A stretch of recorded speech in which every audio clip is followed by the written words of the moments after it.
स्वागत है आपका मेरे YouTube चैनल में। इस वीडियो में मैं आपको डेटा डिक्शनरी के बारे में बताने वाला हूँ। डेटा डिक्शनरी एक बहुत ही इम्पॉर्टेंट कॉन्सेप्ट होता है किसी भी डेटाबेस का। डेटा डिक्शनरी जब भी हम पढ़ते हैं तो हम लोगों को बताया जाता है data about data is called data dictionary. आगे एक एग्जाम्पल में मैं आपको डेटा डिक्शनरी समझाने की कोशिश करता हूँ कि डेटा डिक्शनरी का एक डेटाबेस में क्या रोल होता है। यहाँ पे आप देख सकते हो एक डेटाबेस है जो कि एक ह्यूमन रिसोर्स का डेटाबेस है। इसमें काफ़ी सारी टेबल्स हैं, employees, departments, job, salary, order, job history, कई सारी टेबल्स हैं।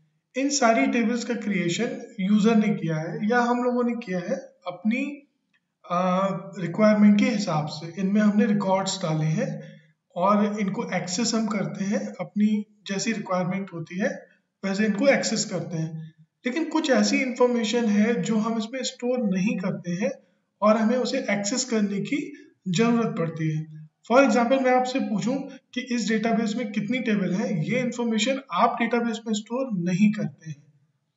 या किसी स्पेसिफिक कॉलम में कितने कंस्ट्रेंट्स हैं, ये इंफॉर्मेशन भी आप स्टोर नहीं करते हैं।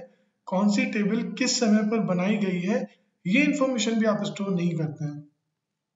आई मीन टू से कुछ ऐसी इंफॉर्मेशन हैं जिनको आप स्टोर नहीं करते हैं लेकिन आपको उनकी रिक्वायरमेंट होती है। जैसे मैं आपसे क्वेश्चन पूछूं कि एम्प्लॉयज टेबल में आपने कितने कंस्ट्रेंट लगाए हैं, तो टेबल क्रिएशन करने के बाद अगर आपको उसे दोबारा देखना हो तो आप डेटा डिक्शनरी का इस्तेमाल करते हैं, उस इंफॉर्मेशन का इस्तेमाल करते हैं। जैसे मुझे पता करना हो कि नंबर ऑफ नल कॉलम किसी पर्टिकुलर टेबल में कितने हैं, तो हम डेटा डिक्शनरी का इस्तेमाल कर सकते हैं। तो data dictionary is data about data, जिसे मैनेज यूजर नहीं करता है। डीबीएमएस या जो एप्लीकेशन है जिस पे आप काम करते हो वो अपने आप उसे मैनेज करती है। हमें उसे सिर्फ एक्सेस करना होता है अपनी जरूरत के हिसाब से। अब ऑरेकल डेटाबेस पे डेटा डिक्शनरी कैसे काम करती है, ये 3 लेवल पे काम करती है: user, all and DBM. User level मतलब आपके द्वारा ऑब्जेक्ट जो बनाए गए हैं आप उनको एक्सेस करना चाहते हो तो यूजर लेवल पे। अगर आप यूजर लेवल पे और आपको अपने बनाए गए ऑब्जेक्ट्स और आपके पास जिन ऑब्जेक्ट्स पर परमिशन है उन ऑब्जेक्ट्स को देखना चाहते हैं तो आप ऑल का यूज करेंगे। और अगर आप डेटाबेस में एग्जिस्ट सारे ऑब्जेक्ट्स को देखना चाहते हैं या सारे ऑब्जेक्ट्स की इंफॉर्मेशन एक्सेस करना चाहते हैं तो आप डीबीए का यूज करेंगे। इनको कैसे यूज करते हैं डेटा डिक्शनरी व्यूज को, ये मैं आपको एक एग्जांपल में बताता हूँ। यहाँ पे मैं एसक्यूएल प्लस ओपन कर लेता हूँ, यूजर कनेक्ट करते हैं। यहाँ पे हमने एक टेबल बनाई थी एम्प्लॉयज, राइट। मैं लाइन साइज सेट कर लेता हूँ गाइस यहाँ पे, क्योंकि रिकॉर्ड ठीक से आ नहीं है। इसी तरह एक टेबल आपने बनाई थी डिपार्टमेंट्स।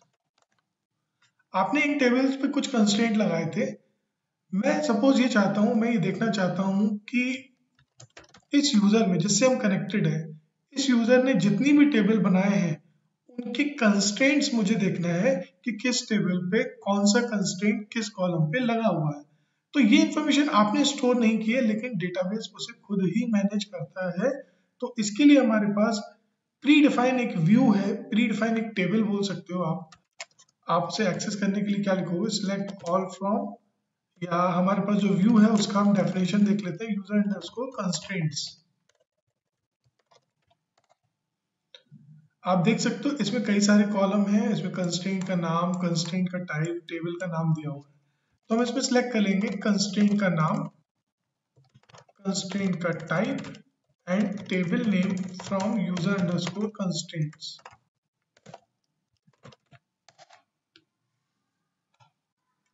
ओके, तो ये कुछ फॉर्मेट थोड़ा सा गड़बड़ आ रहा है तो मैं क्या कर लेता हूँ, इनमें कॉलम का फॉर्मेट सेट कर लेते हैं। मैं ये बोलता हूँ कि जो कॉलम कंस्ट्रेंट नेम है, कॉलम कंस्ट्रेंट नेम है उसका फॉर्मेट सेट करो कि वो 20 लेटर से ज़्यादा ना आए। तो कमांड दोबारा एग्जीक्यूट करते हैं, आप देखेंगे जो कंस्ट्रेंट नेम है आप देखेंगे 20 कैरेक्टर्स का आ रहा है। इसी तरह हम सारे कॉलम्स का फॉर्मेट सेट कर देते हैं, column table name format A20। अब टेबल नेम भी 20 कैरेक्टर्स में आएगा। ओके, आप यहाँ देख सकते हैं आपने कौन कौन से कंस्ट्रेंट यहाँ लगाए हुए हैं। आप यहाँ देख सकते हैं किस किस टेबल पे कौन कौन सा कंस्ट्रेंट लगाया हुआ है। R फॉर डिफरेंशियल यानी foreign key, C for check constraint, P for primary, U for unique. तो ये सारे कंस्ट्रेंट आपने इस टेबल पे लगाए हुए हैं। ये इन्फॉर्मेशन आपने स्टोर नहीं की है, बट डेटाबेस इसे मैनेज कर रहा है और ये डेटा डिक्शनरी रिकॉर्ड है। डेटा डिक्शनरी व्यू से आपने इसे एक्सेस किया है। फॉर एग्जाम्पल मुझे ये देखना है कि हमने कितनी टेबल है हमारे इस डेटाबेस इस यूजर में, फ्रॉम यूजर अंडरस्कोर टेबल्स। तो इसमें हमारे पास कितनी कौन कौन सी टेबल है, डिपार्टमेंट्स, डिपार्टमेंट टू एम्प्लॉइज। अगर आप एक नई टेबल क्रिएट करते हैं, सपोज क्रिएट टेबल डमी, मैंने यहाँ पे एक आईडी दे दिया नंबर, तो वापस से उस डेटा डिक्शनरी व्यू को एक्सेस करने की कोशिश करते हैं तो आप देखोगे यहाँ पे वो टेबल दिख रही है। अब बात आती है कि यहाँ पे मैंने यूजर लिखा, अगर मैं यहाँ पे लिख देता हूँ ऑल, तो ये मेरे टेबल्स तो दिखाएगा ही दिखाएगा, प्लस इस यूजर को, मनीष यूजर को, जो जो जिस जिस टेबल पे परमिशंस हैं वो भी दिखाएगा। तो इसके पास काफी सारी टेबल्स में परमिशंस है, तो इसीलिए वो सारा दिखा रहा है। और अगर हम यहाँ पे डीबी कर देते हैं तो डेटाबेस में एग्जिस्ट सारी टेबल्स का रिकॉर्ड ये दिखाएगा, जो कि बहुत ज्यादा रिकॉर्ड्स होंगे। हालांकि ऑल से भी, यानी इसको, इस यूजर को डेटाबेस में एग्जिस्ट सारी टेबल पे परमिशन है, इसीलिए ऑल और डीबी के रिकॉर्ड्स में अंतर नहीं आ रहा है। तो डेटा डिक्शनरी हमारा जो है डेटा अबाउट डेटा है। जब भी हमें अपनी टेबल, डेटाबेस से रिलेटेड कोई इंफॉर्मेशन एक्सेस करनी हो तो हम लोग डेटा डिक्शनरी व्यूज का यूज करते हैं, जो डेटा डिक्शनरी कॉन्सेप्ट पे बने हुए हैं। सपोज फॉर एग्जांपल मैं आपको एक छोटा सा और एग्जांपल देता हूँ कि मुझे अपने डेटाबेस का नाम जानना है, तो $v डेटाबेस एक प्री डिफाइंड व्यू होता है जो डेटाबेस की इंफॉर्मेशन होल्ड करता है। आप देख सकते हो डेटाबेस का नाम यहाँ पे आ रहा है। आप इस व्यू का डिस्क्रिप्शन भी देख सकते हो कि इस व्यू में कौन कौन से कॉलम है, इसमें कई सारी इंफॉर्मेशन आप देख सकते हैं।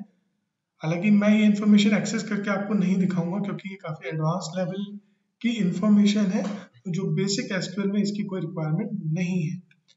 ठीक है, इस वीडियो का पर्पस गाइस सिर्फ इतना है कि आप डेटा डिक्शनरी को समझें। तो डेटा डिक्शनरी आपको इंफॉर्मेशन देती है आपके डेटाबेस के बारे में, आपकी टेबल्स के बारे में और आपके क्रिएटेड ऑब्जेक्ट्स के बारे में, जो आपकी डायरेक्ट यूजफुल तो नहीं होता है, लेकिन आपको कई बार उस डेटा की जरूरत पड़ती है। गाइस इस वीडियो में मैं आपको इतना ही बताऊंगा। आगे का जो वीडियो है वो ज्वाइनिंग का वीडियो है, जो कि एक बहुत इंपॉर्टेंट और बहुत बड़ा टॉपिक है। उसको हम लोग नेक्स्ट वीडियो में देखते हैं।